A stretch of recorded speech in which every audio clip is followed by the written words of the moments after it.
Welcome all to a lecture on Nietzsche's Beyond Good and Evil, where I'm trying to show that what Beyond Good and Evil is really about is a first culmination of Nietzsche's treatment of nihilism.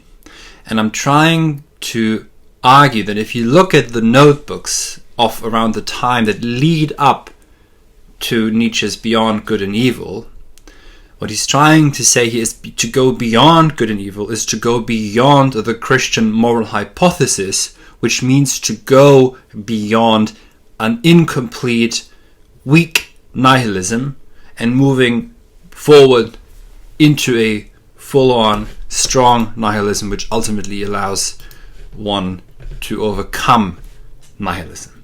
And also looking at suffering and a couple of other accounts of nihilism. This is quite an academic lecture. This time this is something I presented in London a while ago, and it's also it's in preparation now for the upcoming Nietzsche course. There's a link down below. You can sign up for any updates on that course. And as always, before we begin, feel free to support the work on Patreon or via PayPal. That would be much appreciated. Thank you very much. So, the exposition of the problem. To someone entirely unfamiliar with Nietzsche's philosophy and thinking, the title Beyond Good and Evil might suggest an almost Desardian attitude, or even an Aleister Crowleyan do what you will. If one adds to that Beyond Good and Evil's subtitle, which is Prelude to a Philosophy of the Future, and the story of Nietzsche as a cruel man is complete. At the very least, Nietzsche appears to be the advocate of a relentless hedonism and even anarchy, but of course Nietzsche hated nothing more than anarchy. Yet Beyond Good and Evil does not start off with an impassioned call, and nowhere actually calls for abandoning of all kinds of rules and or personal responsibility. Beyond Good and Evil does not argue for, say, unleashed sexuality that disrespects the other's feelings and personhood. Nor does it argue for a blind do whatever you want or desire, or for utter irresponsibility. The preface starts rather differently. Nietzsche writes here, "Suppose that truth is a woman. How? Is there no ground for suspecting that all philosophers, insofar as they have been dogmatists, have failed to understand women?" For Nietzsche, the dogmatic philosophies are the Vedanta doctrine in Asia and Platonism in Europe. That's a quote from Nietzsche. He goes on to call Plato's invention of pure spirit and of the good in itself the longest and most dangerous of all errors, end of quote. Yet Nietzsche also points out that we must not be, quote, ungrateful to Platonism. Christianity, again, is essentially Platonist, since Christianity is Platonism for the people. Today, however, the most dangerous of all errors can be overcome. The death of God, to Nietzsche, grants this possibility. Despair and disorientation are certainly consequences. But for Nietzsche, this means great opportunity.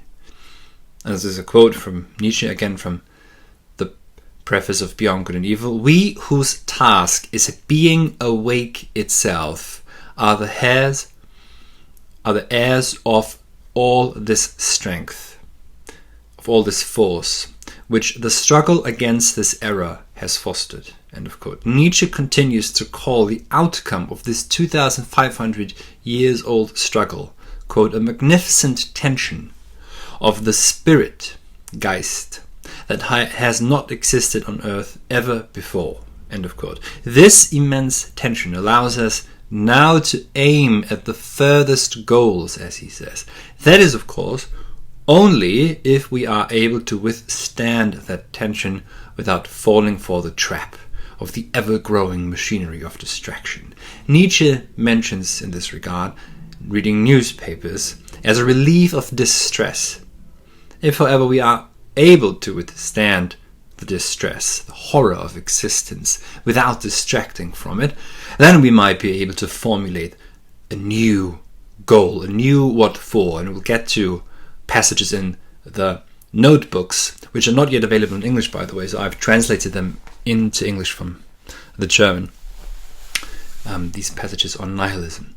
And that will also be part of the course. So the course will cover large part of the hitherto not unavailable notes, at least not available in English. So I've translated them from German to English. They're quite revealing when it comes to Nietzsche's understanding of nihilism. Now, our history, the history of Western civilization, is to Nietzsche the history of nihilism. Simon May has picked up on this, but also, of course, Heidegger. Heidegger puts it as follows: nihilism is, if thought according to its essence, the grounding movement, or the founding movement, of the Occident. Nietzsche calls nihilism, quote in the notebooks by the way, the most uncanny guest of Europe, or the most unhomely guest of Europe, der unheimlichste Gast Europas. Heidegger replies to this: it belongs to the unhomeliness, the eeriness of this most unhomely guest, that this guest cannot tell us of his own origin. For Nietzsche, Platonism and Christianity were, however, sound bulwarks against nihilism, but they were also themselves nihilistic. That is why that we must not be entirely ungrateful to them. Yet by what he believes was the invention of the ideal world, or the true world of ideas, both the value, Nietzsche is a thinker who thinks in value, the value of this worldly world, and the reality of nihilism as a ground experience of human existence have been denied. Thus the ideal world is in itself nihilistic, since it denies this world. The costs for this to Nietzsche is but an invention, and its historical development are borne by all who live after the age, or in the age after the death of God. The death of God, depicts the death also of the ideal metaphysical world. There's a passage in Twilight of the Idols where Nietzsche says, if we, by abandoning the ideal world, we've also abandoned this world of shadows, with not much left. So, abandoning the metaphysical world means to abandon the guarantor of meaning and the answer of the what for. I have another video on Nietzsche's dictum that God is dead, which I'll link to below, which might be of interest too. God's death is not just, it is not just the liberation of man without any great historical consequences for mankind. It is a liberation, it is a relief to some degree when the Father leaves. But abandoning, as Ken James has pointed out, the metaphysics of God and soul does raise a crucial problem about exactly what we are. And I would say with Heidegger, who we are maybe is more of a crucial question rather than what we are. And then of course another question arises, which is, are we at all addressing this problem with any sincerity? With God's death, also Christianity, to some degree, comes to an end. Now, of course, then we have to be careful how we understand end, and also how we understand death of God too. But let's go with how Nietzsche himself understands the death of God, or seems to understand the death of God. Christianity itself, to Nietzsche, was based on what he calls the moral hypothesis. That means on the principle or rule of good and evil. In 1887, almost 2 years after the publication of Beyond Good and Evil, Nietzsche starts the fragment of Lenzer Heide, which is a passage from the Nachlass, from the or posthumously published notebooks, in which he discusses nihilism, he starts this passage as follows, quote, "Which advantages did the moral hypothesis yield?" And he concludes the passage in summa, "Morality was the great antidote against practical and theoretical nihilism." Going beyond good and evil thus means to go beyond the antidote against nihilism, beyond the former bulwark against nihilism, which now no longer holds because of the death of God. However, as the moral hypothesis disvalued this world and longed for the jenseits, for the beyond, Christianity, and that is to say Platonism, is itself also nihilistic. The practical consequences were, for example, that Christianity suppressed sexual drives and aggression, according to Nietzsche. They were seen as this worldly, of the flesh, and thus as sinful and evil. So what I'm trying to say is that there is an advantage to the moral hypothesis of good and evil, which is that it was an antidote, a great antidote against practical and theoretical nihilism. But it was in itself nihilistic because it denied the value of this worldly world and of suffering, at least according to Nietzsche. And hence, once God dies, what needs to happen? We need to move beyond good and evil, which is to say we need to move beyond the nihilistic antidote against nihilism in order to become strong nihilists and then stride through nihilism, overcoming it from within. Therefore, if we go beyond good and evil, if we go beyond the moral hypothesis, we encounter nihilism in its fullness. We encounter full, complete nihilism. He writes in 1887, Nietzsche, "I am telling the history of the next 2 centuries. I am describing what cannot come any different, the rise of nihilism." And this is in a structured preface to his planned magnum opus, The Will to Power. Nietzsche calls the condition of our times, if you're interested, this is in Kritische Studienausgabe Volume 13 on page 189. Nietzsche calls the condition of our time incomplete nihilism, quote, and its forms. We are living right in the middle of it. Nihilism is incomplete, he thinks, because nihilism has not yet been accepted as the grounding movement of our origin. Thus nihilism, as Sinnlosigkeit, meaninglessness, must first be accepted before it can be overcome to find a new what for. This, however, means to accept suffering and life as it is. Furthermore, new values must be found and established. The attempts to escape nihilism, quote from Nietzsche, without transvaluing previous values produces the opposite, intensifies the problem. So the transvaluation of values is important. That is, Christian values can no longer be upheld since the metaphysics of the Christian God has lost its absolute validity. If they are not overcome, nihilism rises further. Thus, the end of the moral hypothesis actually depicts a unique opportunity, according to Nietzsche, in the history of the West, because it allows us to reflect on our history and set new values. Or as Nietzsche puts it in Beyond Good and Evil, quote, "Where the tree of knowledge stands, you will always find paradise. That's what the oldest and youngest serpents will tell you." End of quote. A return to Christian values would mean to follow the most powerful seducer once again, perhaps. And it would mean a failure to establish truly life-affirming values, which for Nietzsche means also to affirm suffering.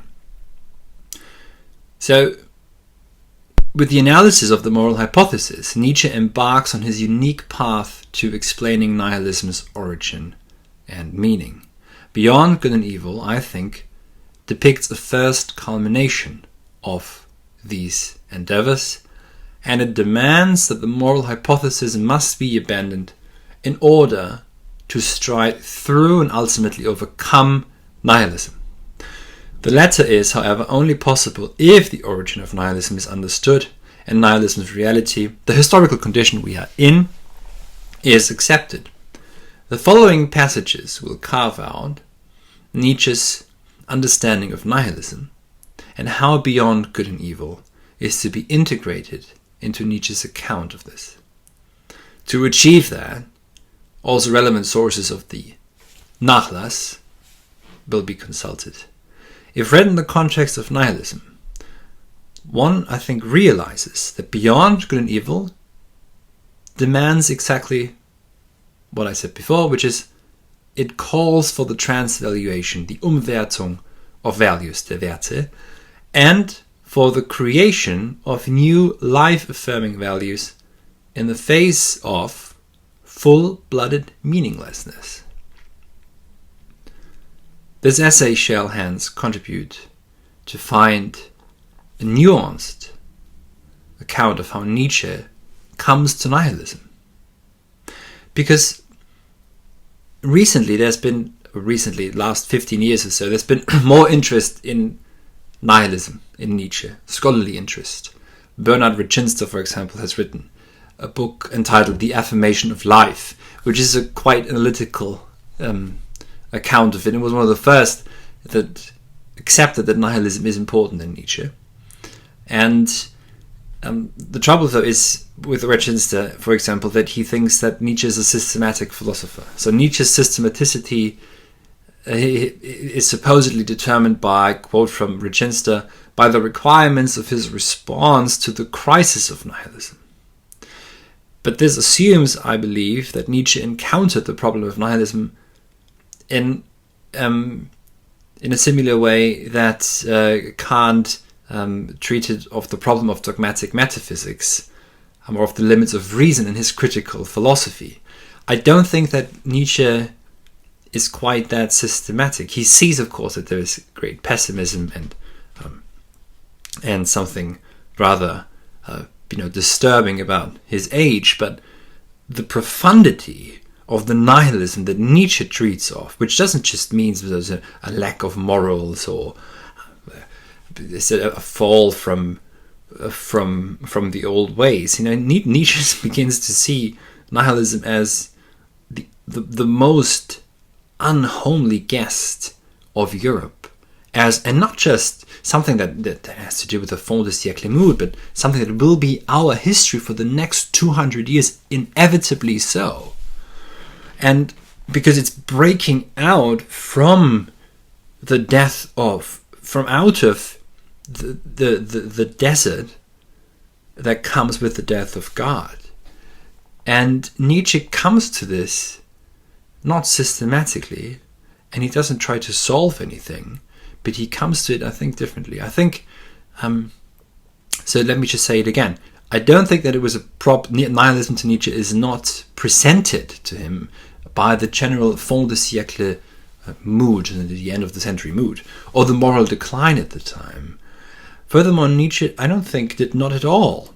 I don't think he wanted to create a philosophical system that would allow to defeat nihilism logically, as, for example, what Kant had planned to do after the critical philosophy, to arrive at a system of natural philosophy, which he never got really around to writing, with which he could overcome both empiricism and rationalism and defeat the skeptics, which are early nihilists.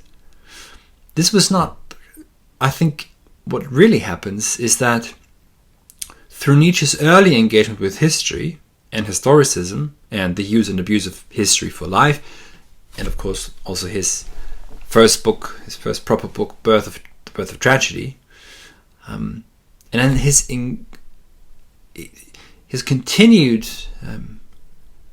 discourse or engagement with Christian morality lets Nietzsche stumble upon nihilism phenomenologically.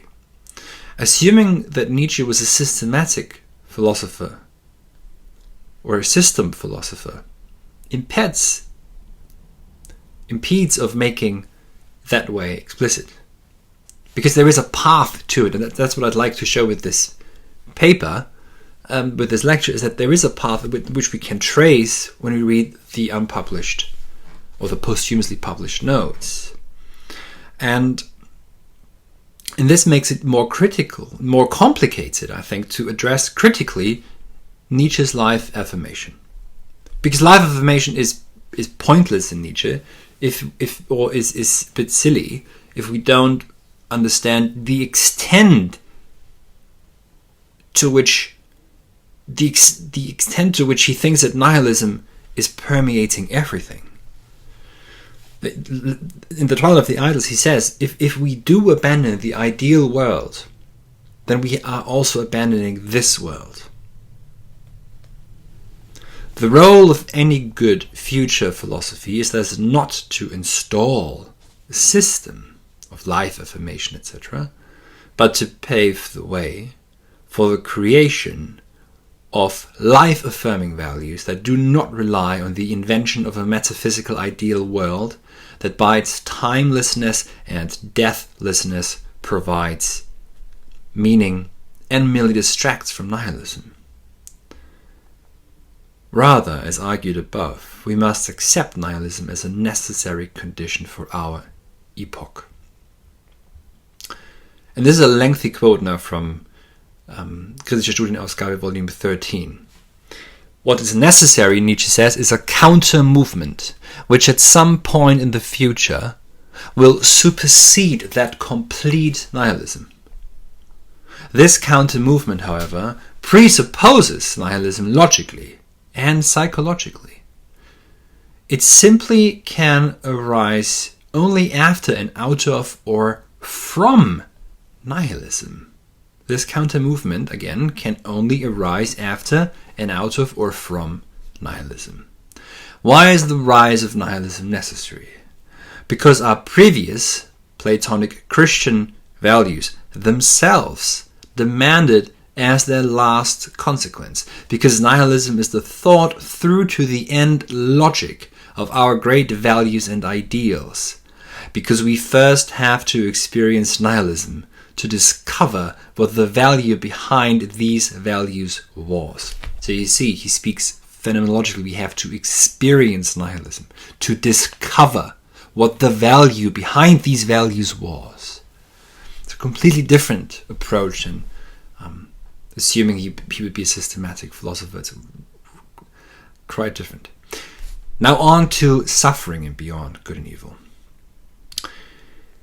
Giorgio Colli, who is the editor of the collected works by Nietzsche, adds to Beyond Good and Evil that the topic of Beyond Good and Evil is in fact suffering. And as everybody knows, Nietzsche is influenced by Schopenhauer, and Schopenhauer imported Buddhism's first noble truth, that life is suffering. Of course, that's debatable, but that's an appropriate translation.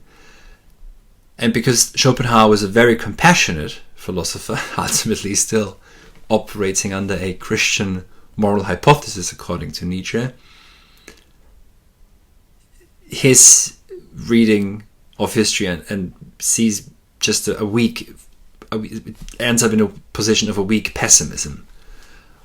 It is a great no to life, to existence. He denies life, the value, of course. It's very important that it's always a value.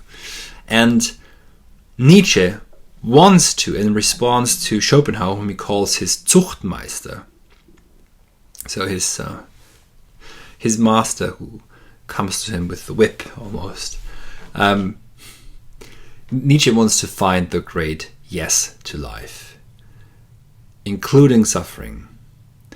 And that is why Nietzsche despises modern ideas, because their aim is to abandon suffering.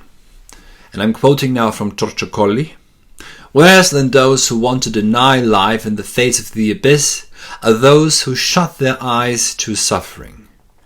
Thus, those who want to make believe that suffering is not a fundamental trait of existence and that one can make oneself free from it. End of quote. Just take your soma and be happy. A society that denies suffering is a society guided by the morality of the herd. Slave morality rules when suffering is denied. It bases itself, such a society, on hatred and revenge, and embarks on a road to decadence and weak nihilism, Colley says. And of course, the last man comes to mind here. Colley continues, suffering runs like the golden thread through beyond good and evil. Albeit not being immediately apparent, suffering combines the various topics of beyond good and evil, and if taken into account, illuminates the course of Nietzsche's thoughts. End of quote. I think that this is crucial, that Colley sees something very important here. But I also believe that Colley doesn't reach far enough. Suffering is crucial, yes. But I think that nihilism really is the topic. And going already beyond nihilism by accepting suffering is in fact the topic of beyond good and evil.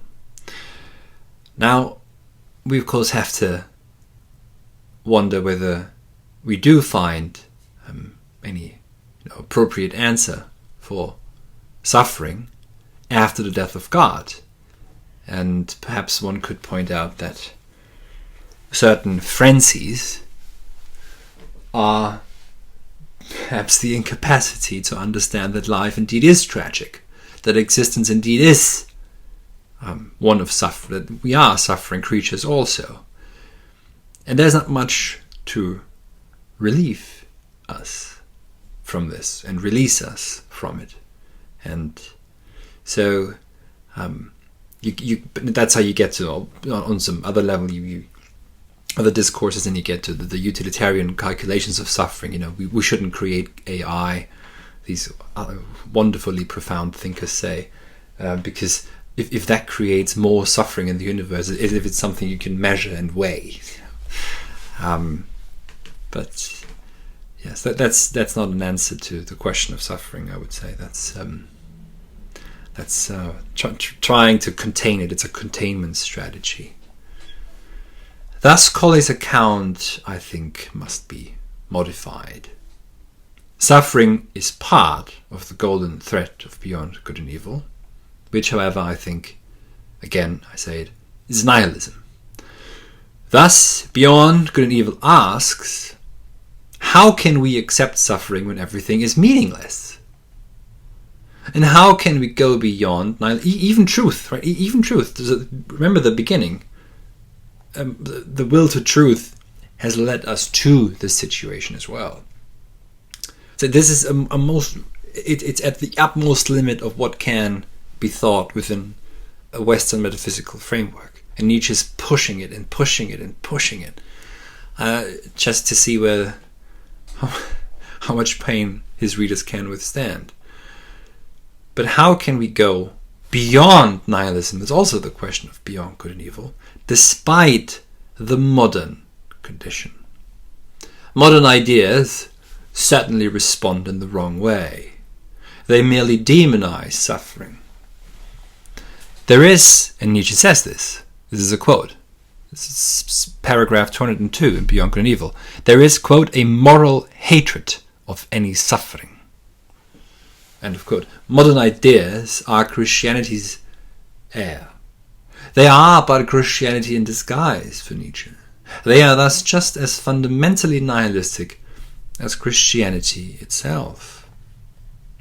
What the Christian does suffer from is a deep rejection of his innermost drives, Ken James argues. For instance, his sexual and aggressive drives. Hence, the Christian exhibits the strange phenomena that Nietzsche labels the will turned against life. And I would just add to Ken's point here that that's nihilism. Modern ideas, and of course, in a time that's lost God, but fails to transvalue values, just to say the very obvious, those Christian values,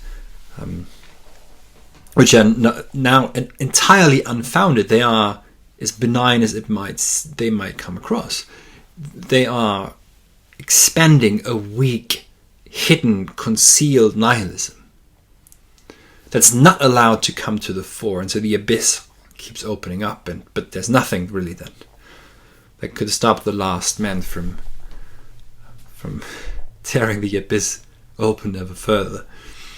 Modern ideas are intrinsically nihilistic, but weakly so, and weakly nihilistic. They don't allow for the nihilism to come to the fore and to be withstood, to stand in that nihilism, which would be necessary.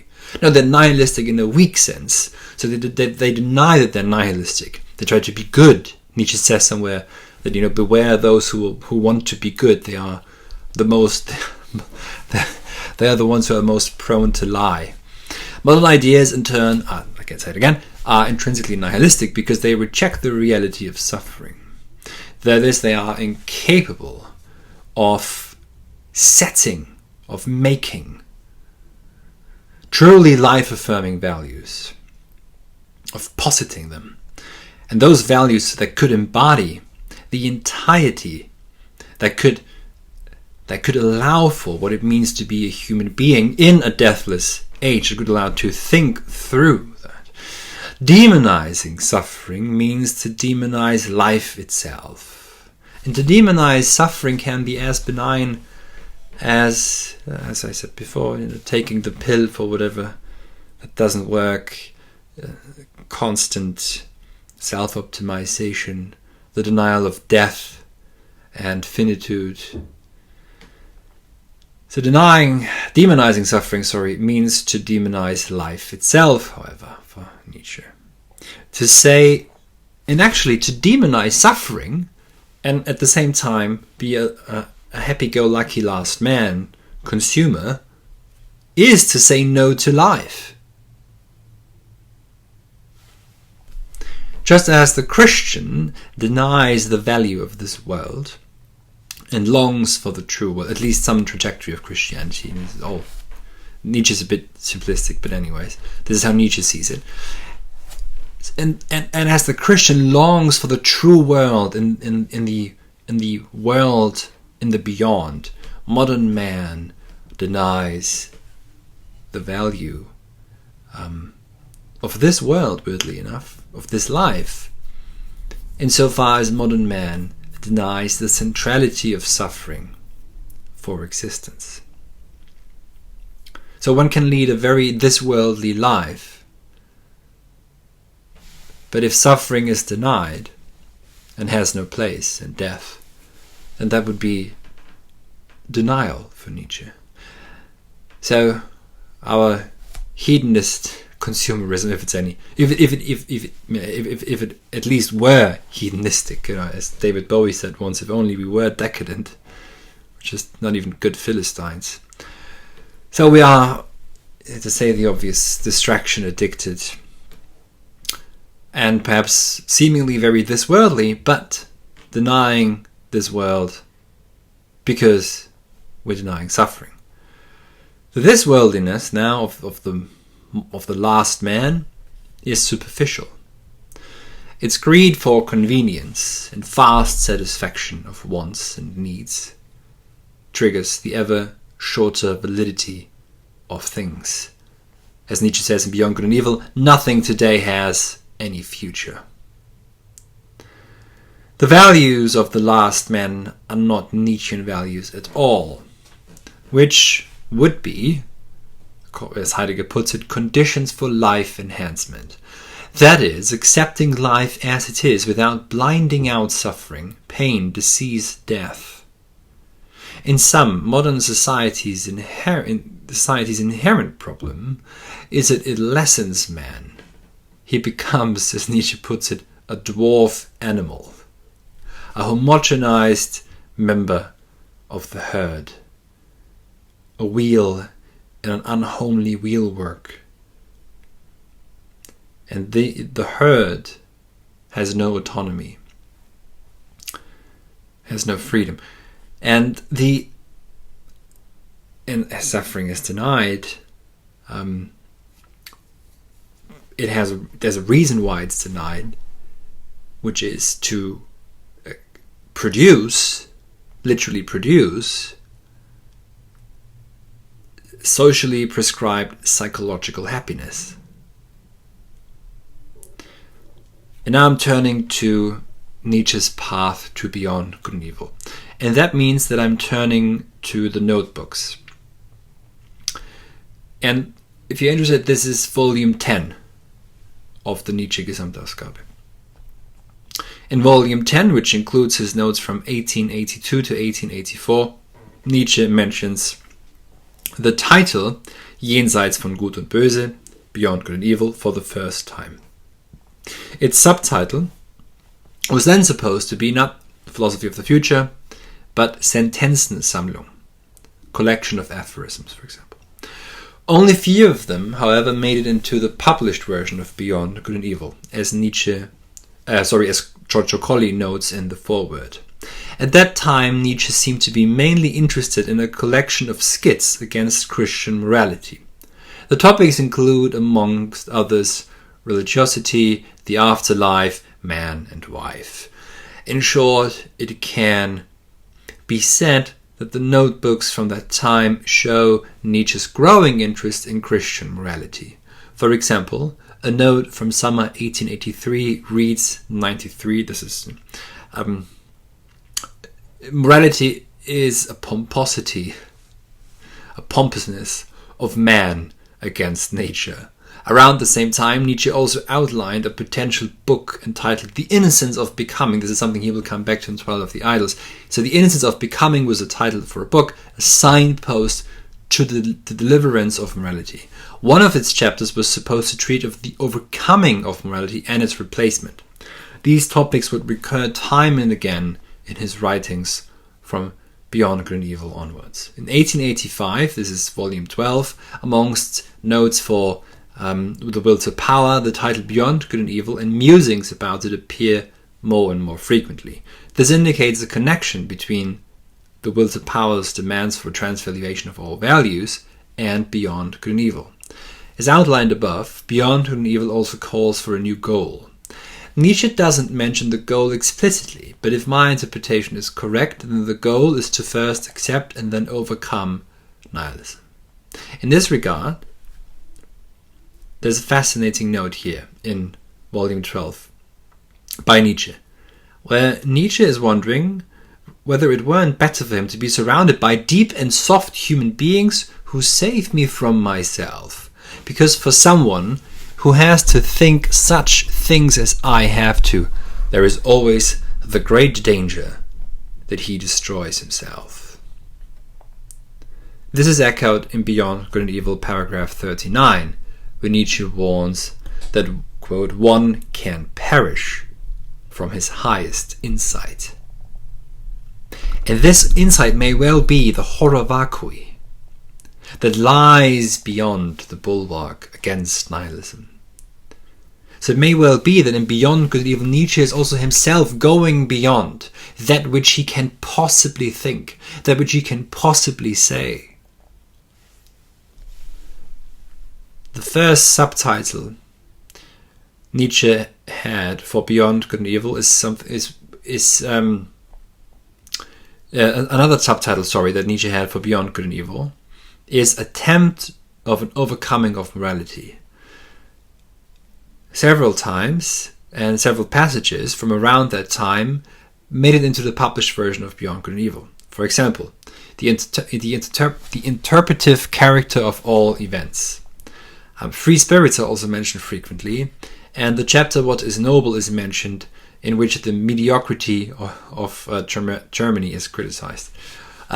Master morality and herd morality or slave morality are mentioned several times as well, as will be also in Beyond Good and Evil. Nietzsche goes on to call morality a white lie. Quote, the beast in us wants to be lied at. Thus he appears to be realizing the power Christianity's effective nihilism had. Nietzsche then also begins to ask where our metaphysical need comes from.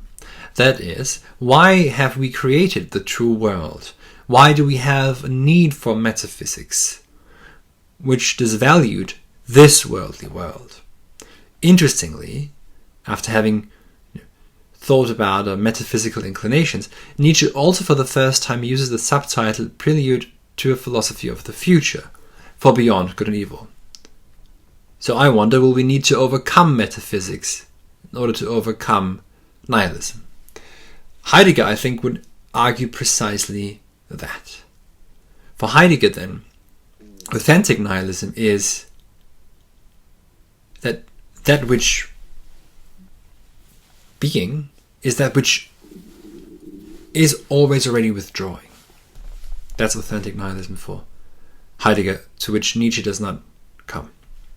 The following notes, it intensifies, the topics intensify. He speaks of free spirits, nobility, scholars, prejudices of philosophers, and those are the chapters of Beyond Good and Evil. It's also important to know that Nietzsche here returns to one of his early major topics, and that is what can be broadly called cultural renewal, a rejuvenation, a renaissance of the culture, a rebirth of the tragic. Yet now he aims to connect to the deeper origin of its necessity. On the History of Modern Darkening is another title that Nietzsche wanted to write around the same time. I say it again, the title would have been On the History of Modern Darkening. The notes of that time thus make clear that Nietzsche is increasingly interested in the historical causes and presuppositions of the modern condition in which Sinnverlust, the loss of meaning, is dominant. The following passage is crucial to understand Nietzsche's path to nihilism. Quote, and this is from the unpublished notebooks. The meaninglessness of all events, the belief in that is the consequence of the realization that the previous interpretations were wrong. They were, to wit, a generalization of faint-heartedness and weakness. I read this passage as follows. As long as God existed, those two values, faint-heartedness and weakness, could be lived by. They weren't maybe explicit, but they were certainly prevalent, according to Nietzsche. They could be lived by, faint-heartedness and weakness, because God guaranteed meaning. Yet with the death of God, meaning died as well. And hence human beings are left weak and faint-hearted, and crucially, alone in the universe. But a civilization which by centuries of generalization of these values has become weak, according to Nietzsche, is hardly capable of overcoming this situation of meaninglessness, let alone face up to it. Weakness doesn't mean physical weakness. Now, but rather, weakness in the face of the horror vacui of existence. That's what Nietzsche means by weakness, though. Weakness in the face of the abyss. Because physically we are perhaps more powerful than ever, splitting the atoms, flying around the planet, etc.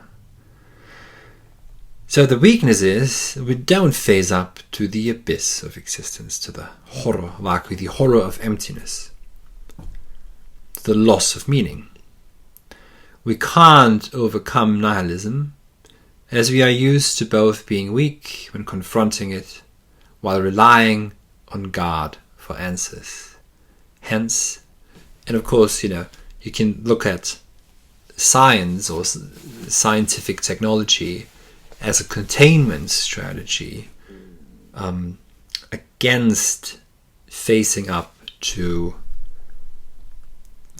facing the abyss. It's enframing the world in such a way that, let's just say, there's certain dialectics opened up which keep each side in check and to some degree even just entertained by the other side. And it never confronts what really has to be confronted, which is the utter horror of the abyss opening up with the death of God, if we take Nietzsche seriously. The history of our time is utter nihilism, which isn't abstract. It means there's nothing to hold on to. Literally, there's no stance. It's almost impossible to find a stance. This is how in the world, in life, in being. So if we remain weak in this sense, we will be entirely incapable of overcoming nihilism. If we continue to cling to the moral hypothesis, especially since its very foundation has disappeared, God has disappeared into thin air. Just quoted passage continues. Immodesty of man, where and when he doesn't see the meaning, he denies it. Just shortly after that, Nietzsche mentions nihilism for the first time in volume 12 of the posthumously published notebooks. First, nihilism and all its signs are in front of our door. End of quote. The passage continues. Again, it is unavoidable. Nihilism is unavoidable, Nietzsche says, if one does not understand its preconditions, its presuppositions, which are our values. Our values are the preconditions for nihilism. Therefore, Nietzsche again, a genesis of values as a critique thereof is necessary. In more detail on that issue, a note from the same time, which is autumn 1885, reads, and I quote from Nietzsche, "Nihilism is at our door. Where does this most unhomely guest of all guests come from? Starting point. It is a mistake to regard social crisis," Nietzsche already speaks of social crisis, "or physiological degeneration, or even corruption as causes of nihilism. Rather, nihilism is grounded on a very specific interpretation, the Christian moral interpretation to be precise. Psychological, physical, intellectual hardship is by itself totally incapable of producing nihilism. That means the radical rejection of value, meaning, Sinn. So it's the Christian moral interpretation, he says again, that in which nihilism is grounded. At the same time, as I said before, strangely enough, it was a bulwark against nihilism. It held it off as so long as God existed, and there was a provision for an afterlife, a jenseits, a beyond this world, a theory or a promise of salvation. No longer. Nihilism for Nietzsche is not a social crisis. It's any social crisis that comes out of nihilism, out of failing to live up to the reality of the death of God. And it's failing to live up to run around like Richard Dawkins, clapping and celebrating the fact that God is dead, and we can all be happy now. A rather English response to the entire problem. And so this is not even weak nihilism, right?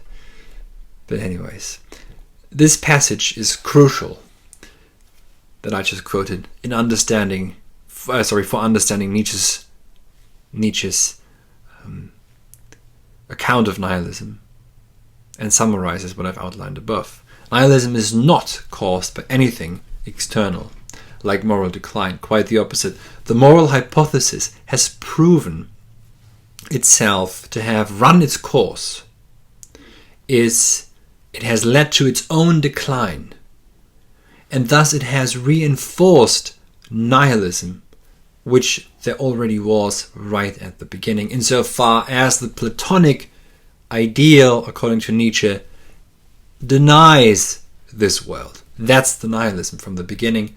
But at the same time, it wards off, it is a bulwark against meaninglessness because it provides meaning in the other world. So that's the strength of it. But now what has to happen is that nihilism has to be accepted fully and completely as the truth of existence.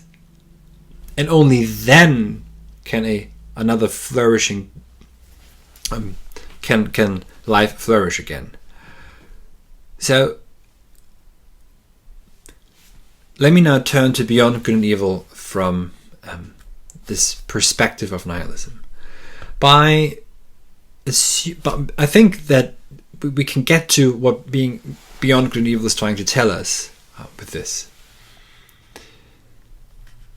Because if there's no golden thread, and Colley, as I mentioned before, George Colley argued that it's suffering, and that's certainly true.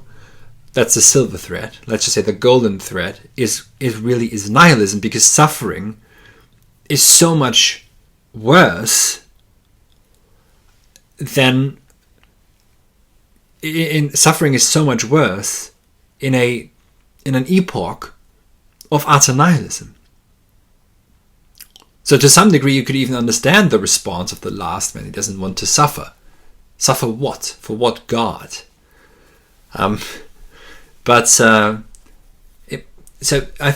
Beyond good and evil, I'm trying to say it again, this beyond, it means to go beyond. It is a first step to go beyond nihilism, but also to accept suffering. And what would seem totally unrelated when you read the book, if you don't find a golden thread, you have no idea what's going on. So I think the relevant golden thread is nihilism. I'd like to really bring this to the fore now, why I think that that's the case.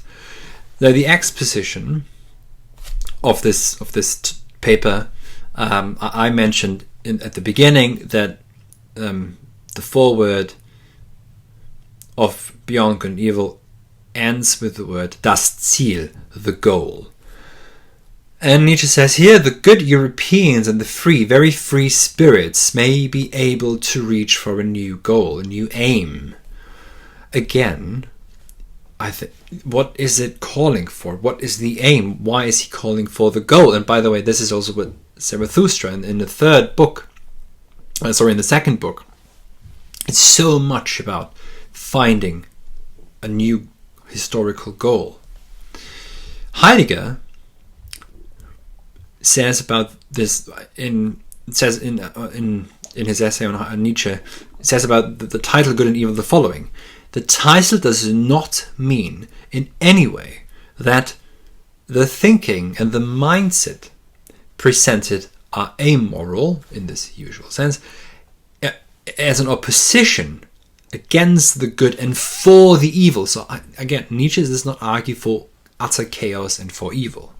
Beyond good and evil does not mean outside of all lawfulness and order, but it does mean within the necessity of a new positing of another order against the chaos. End of quote from Heidegger. It is the death of God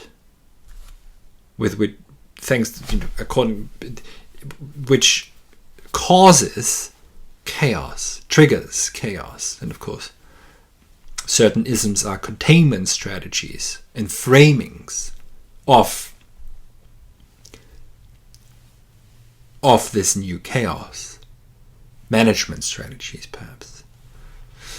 And we are, however, it's demanded from us to find a new order beyond the moral hypothesis in order not to create an ever-growing nihilism. It served its purpose. It was a bulwark against the great and vain. But by its nihilistic constitution, the moral hypothesis also increased the power of nihilism as it presents itself to us today. If we don't accept nihilism's historical necessity, however, then we remain in incomplete nihilism, and the nihil grows. In order to overcome, and of course the containment strategies must also grow in their will to power. And the will to power is insatiable. In order to overcome nihilism, and that means to posit a new, quote, order against the chaos, Nietzsche says, it is necessary, this is Beyond Good and Evil, section 23. So if you're one of those who think that Nietzsche is all for chaos, read Nietzsche. In order to posit a new order against the chaos, it is necessary to be traveling beyond morality into this enormous, virtually new realm of dangerous insights. One of those dangerous insights is the realization that nihilism is, as Heidegger has put it, the grounding moment of the Occident. We cannot know why it comes to us and from where, but it cannot be overcome unless we accept it. The history of the moral hypothesis has proven that without accepting nihilism, the latter cannot be truly overcome, but merely be warded off. Hence, Beyond Good and Evil can be read as a book that invites us to stride through nihilism. Beyond Good and Evil does so by confronting us with us. And by confronting us and making us, as Nietzsche puts it, deaf to the seductive melodies of the old metaphysical bird catchers who have seduced us with the formula, you are more, you are greater, you are of a different origin. Know that Beyond Good and Evil ends with the poem From High Mountains. The first lines read, O life's noon, festive times. This is echoed in chapter 4 of Twilight of the Idols, which treats Platonic idealism and the abolishment of the true world. By abolishing the true world, we have also abolished the world of appearances. Noon, moment of shortest shadow, end of the longest mistake, peak of humanity. The abolishing of the metaphysical world, also in form of the moral hypothesis, means then the following, perhaps. The destruction of the bulwark against nihilism, but also an acceptance and unacceptance of nihilism, and through that, a great chance for humankind. Rather than ending Beyond Good and Evil with a claim to chaos, which could be sparked by the abandoning of the moral hypothesis, precisely this abandoning is viewed as a unique chance, as the high noon of man. In some, accepting nihilism, of course, is dangerous, but is also necessary in order to overcome it. It could be held against this interpretation of mine that nihilism is only mentioned once in Beyond Good and Evil. But are such quantitative approaches at all valid in philosophy? Also, as argued above, nihilism is clearly a recurring topic during the time when Nietzsche worked on Beyond Good and Evil. Instead of counting words, rather note the following. Note the context in which nihilism is mentioned in Beyond Good and Evil. This is section 10. And I quote from Nietzsche, there may even be some puritanical fanatics of conscience who would rather lay down their lives for a certain nothing than for an uncertain something. But this is nihilism, and sign of a desperately and deadly tired soul. Section 10 deals with the just mentioned quote, problem of the true and apparent world, the metaphysical world that is, and how it now is collapsing. Thus the connection of both the end of the true ideal metaphysical world and the moral hypothesis with the rise of nihilism is clear for Nietzsche, but again, also the great opportunity of this historical event. In section 10, Nietzsche thus describes incomplete nihilism, where one would rather go for the at least certain great in vain than for an uncertain new what for. The latter would require the overcoming of morality, which is, quote, the name for the long clandestine work, necessary in order to overcome nihilism. Yet even though this promises life-affirming values, it is not an easy task. Quote from Nietzsche, no one will ever very easily hold a doctrine to be true merely because it makes us happy. Nietzsche thus warns us of a too simplistic conception of life-affirmation. It is not a task for deadly tired souls. Yet when the moral hypothesis is abandoned, even the look into the most world-denying of all possible ways of thinking, that is the horror vacui, will not yield pessimism, but world affirmation, Nietzsche thinks. Section 55 in Beyond Good and Evil is crucial to support this interpretation. Quote from him, from Nietzsche, to sacrifice God for the nothing. The paradoxical mystery of this final cruelty has been reserved for the generation that is just now emerging. And all of us already know something about it.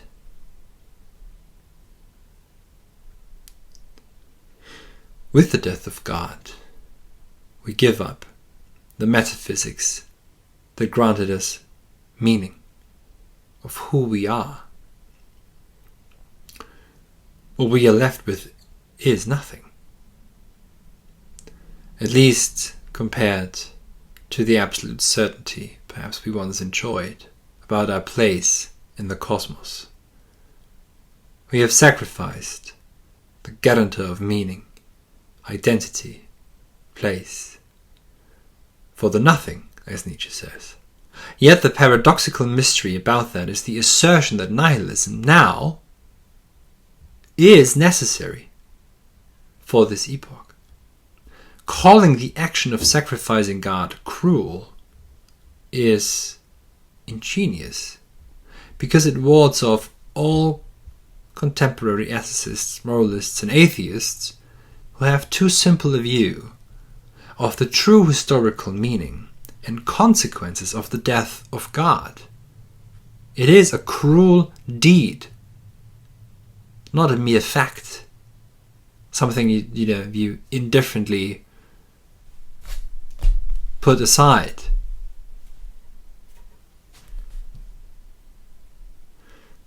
But then doesn't Beyond Good and Evil at least implicitly call for indifference, irresponsibility, chaos? After all, there is no God left to observe us. Not at all. Nietzsche seemed to have understood what his formula Beyond Good and Evil could lead to with lost non-readers, or those readers who shouldn't read him. Section 188 warns of the laisser-aller, the let go of everything, the allowing for everything. What is rather needed, there's no laissez-faire. What is rather needed is decent dutifulness to guarantee the possibility of great achievement in virtue, art, music, dance, and reason, Nietzsche says. You shall obey for long, or else you will perish and lose your last remnant of self-respect. This is a quote from Nietzsche.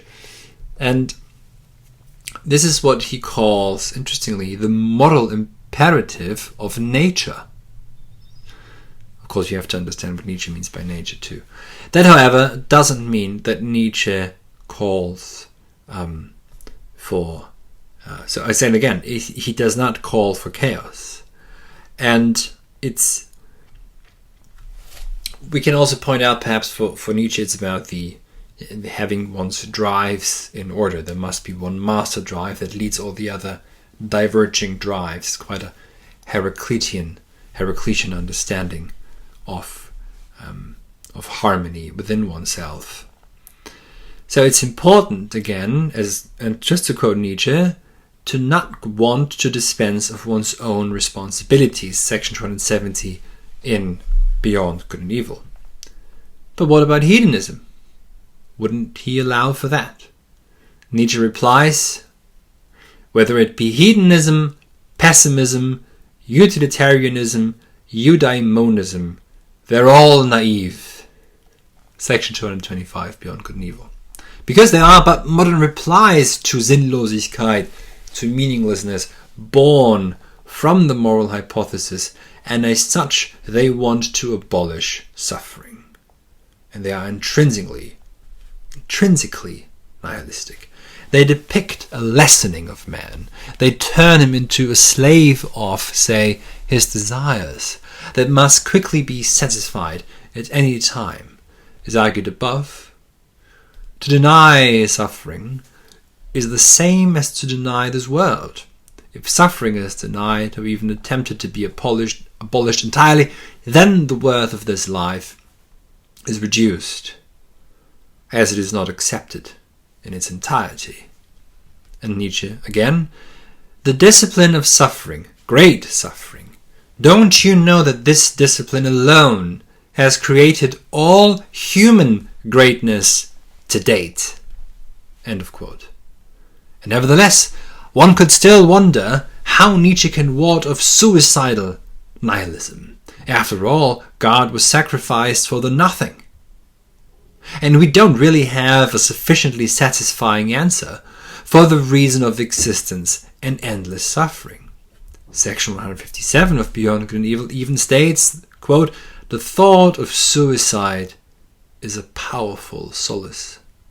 It helps us through many a bad night. So is Nietzsche falling for some sort of pessimism? I don't think so. Unlikely. Nietzsche wants to express something else here. Suicide would be a no to life as it is. But Nietzsche does not condemn suicide either, per se, as Christianity did. He rather grants that there are moments of tremendous despair, of utter loss of meaning, of falling into the abyss. They are part of what it means to be human. Death, of course, would mean freedom from that. What is thus expressed here is the openness of meaning that we as human beings experience, and a soothing thought of suicide, and that is the possibility to be free in death, and a moment of the abyss opening up, is not per se condemned as it was under the moral hypothesis. It's precisely this condemnation-free openness towards all aspects of life that inspires life-affirmation. Because, say it again, the thought of suicide helps us through many a bad night. Helps us through. Again, it's in accepting that the thought of suicide can arise that one can live through many a bad night. And to quote Heidegger, we are now entering in the Occident, the land of the evening, a long night. A first step towards life affirmation, then, is the need to overcome the fear that Christianity has fostered. The suffering God on the cross, rather than a life-affirming Dionysian Apollinian God.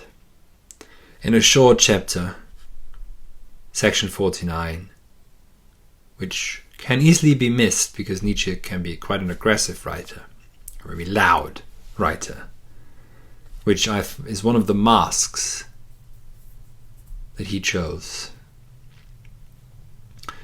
So in section 49, he comments on the religious disposition.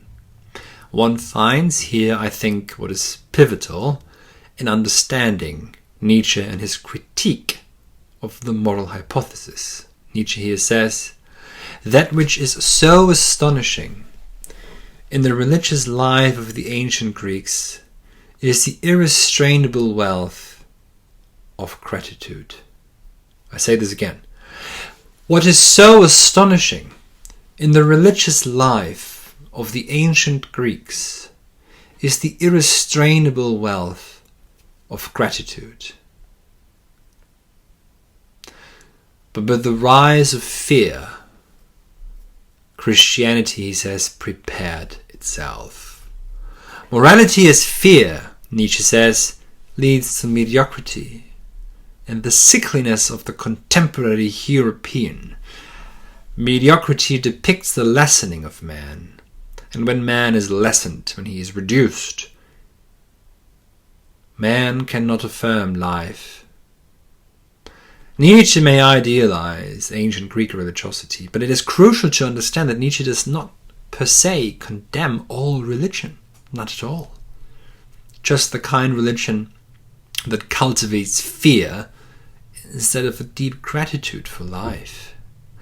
Thus, in an age of disillusion, as he calls it in section 200, the heir of this culture of fear wants nothing but undisturbedness, repletion, and comfort, Nietzsche says. Yet such an age also depicts a perfect set of conditions for the origin of what he calls enigmatical men, mysterious men. They are the ones who can provide and posit life-affirming values, Nietzsche thinks. And beyond good and evil, one hands finds Nietzsche's continuous attempt to show that there are ways to stride through nihilism.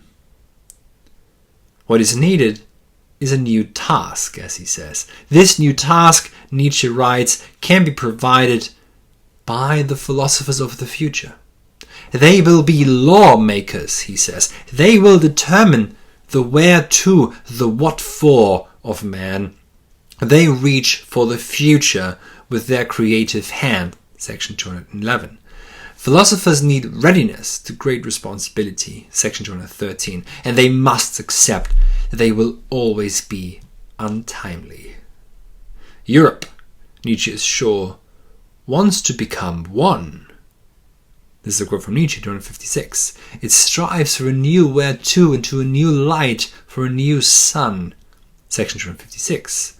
But the danger is that Europe could be seduced once again.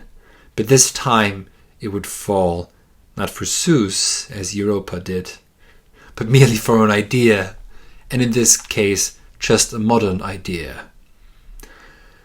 The modern idea is Christianity in disguise. Yet without its guarantor, God, it is groundless. And what that modern idea is, I leave aside. What is apparent is Nietzsche's increased warnings of idealism, which is entirely voided after the death of God. In the Twilight of the Idols, as we've seen, there's a further critique of the true world. The last chapter of Beyond Good and Evil then does not call for relentless chaos, but asks rather in section 256, what is noble? In a nutshell, being noble is what enhances the human being and life. And that always means it must respect and affirm suffering. So it's not just self-optimization, enhancement of experience, etc. No, it must fully embrace suffering and the tragic. Only then is it enhancement of life. It's not flying to Mars.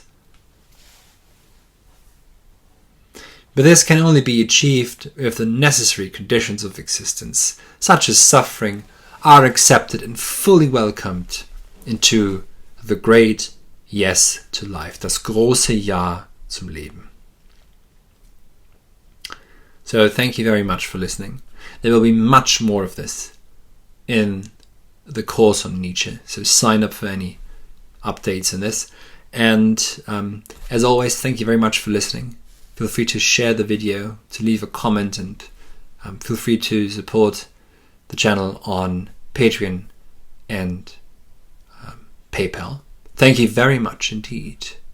Keep well.